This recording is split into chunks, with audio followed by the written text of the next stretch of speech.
We just finished up the first round of Mythic Plus testing on the Dragonflight Beta. While we are only limited to 2 of the 8 dungeons, I did spend about 30 hours of dungeon testing over the last few days to try to get a real feel of the new dungeons in a Mythic Plus environment. I'm not going to get into every little detail for each dungeon since this is mostly going to be my first impression of each instance. I will be talking about tank performance and reviews in another video, so if that's something that interests you, gently tap that subscribe button and the notification bell. Hoping to get that video out super soon. Anyways, there are 2 dungeons that we were able to test, including Ruby Life Pools and the Azure Vault. 2 very different dungeons from length, to mob count, to boss design, and overall aesthetic. Let's talk about the pros and cons for each dungeon and my overall first impressions. We're going to start with Ruby Life Pools. How should I break this up? I guess I can start with overall aesthetic and pathing and then maybe mob and boss design? Yeah, that should work. Okay, this dungeon is extremely vibrant. There are a lot of contrasting colors, especially once you are upstairs near the different dragon egg protection pools. Anyways, the general routing through this dungeon is pretty straightforward. You and your group will progress down a hallway towards the first boss encounter, and after defeating Meladrusa Chillworn, what a name, you'll head towards the top of the spire to help push back the primalists. There is a slight flexibility here how you will clear, either clockwise or counterclockwise. For the most part, it doesn't matter, but I found that going counterclockwise is better since you can tackle the Storm Proto-Drake right away instead of gambling an unexpected visit later while clearing other trash mobs. Once you clear all 4 Inferno Elementals, you can then engage Kokia Blazehoof. After this, you'll head straight down the stairs that she was blocking and you'll engage with a few more primalists, and then that will leave your group face to face with Karaka and Urquhart Stormvine. Super sexy name. That's like a stripper name. Urquhart Stormvine. Yeah. Hot. Anyways, this dungeon has nice flow to it, good spacing between bosses, and the trash pools are fairly consistent. The trash count seems to go a little bit over the 100% objective, so it's possible that there might be some spots where you're going to want to skip trash, but I think that strategy is going to develop over time. Let's look at each boss super briefly. My favorite boss in this dungeon is Meladrusa Chillworn. She is the first boss that you're going to engage shortly after slotting the key. Her mechanics are fairly simple and it feels like a good ebb and flow to the encounter. A little bit of group damage with controlled void zones, and of course, massive ad waves. Overall, this encounter is fairly enjoyable for each tank and allows for those padding Patricks to get in their daily dopamine, which obviously is great.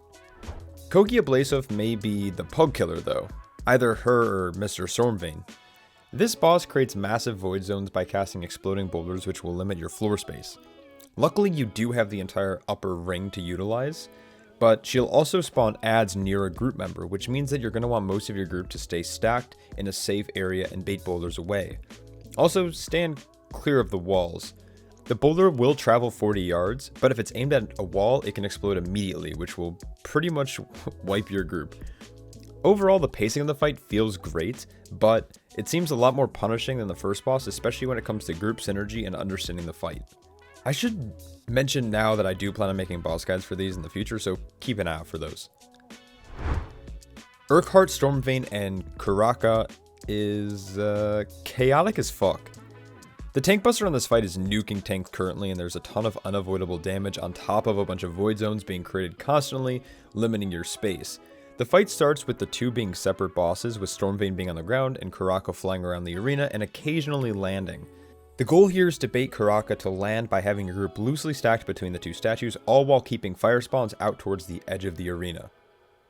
Now, the dangerous part of the fight is when Stormvine hits roughly between 45 and 50% health, where he will then mount Karaka and Phase 2 begins.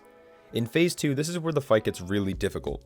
Since the phase seems to be based on Stormvine's health, I think it's going to be best to hold CDs for when Karaka is grounded during Phase 1 to get her as low as possible before getting into Phase 2.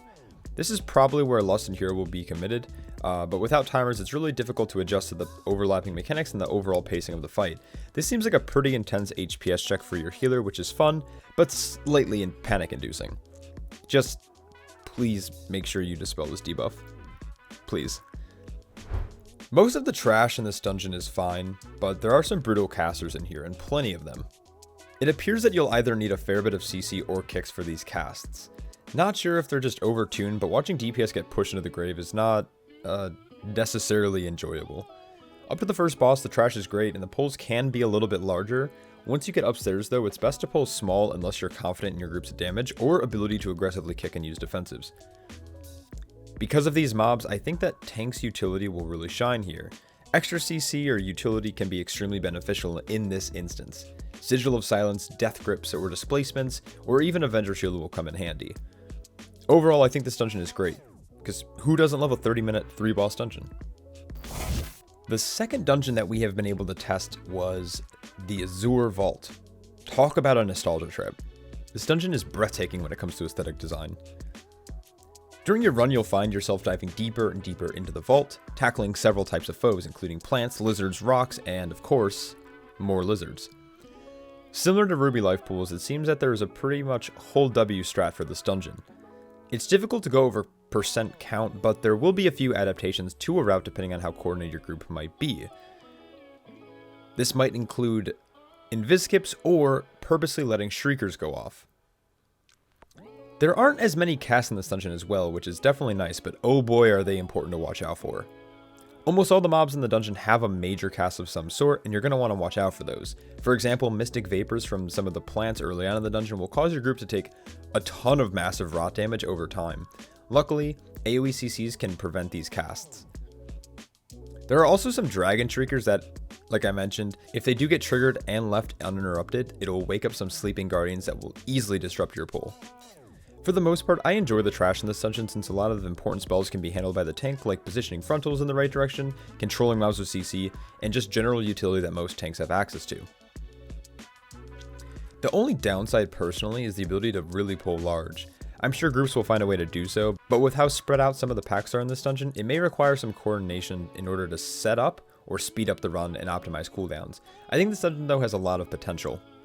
In my opinion, the trash in this dungeon is very well designed, but I'm even more of a fan of the bosses. Let's take a brief look at how they're going to play out.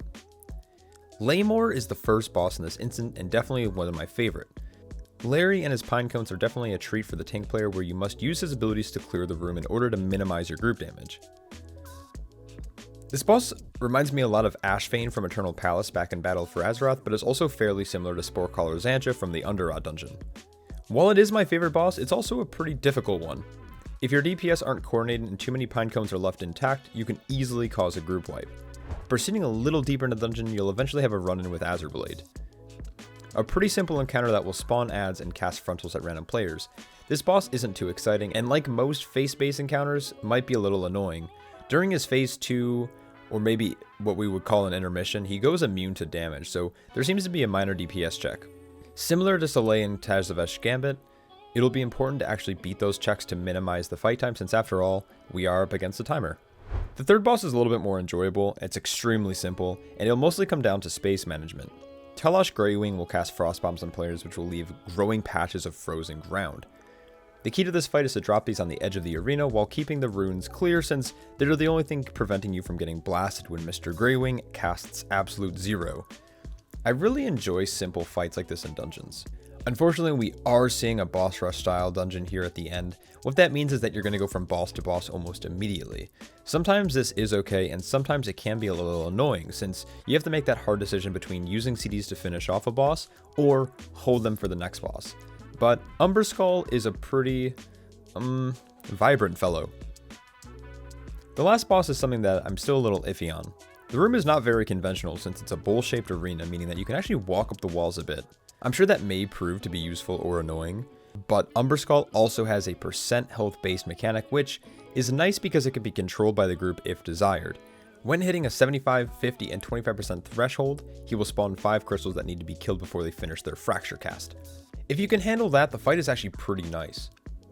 Though there are a few complications with the curse debuff that is applied, which causes players to become slowed by up to 50%, and if the debuff falls off or is removed in any way, Umberskull actually gains damage done.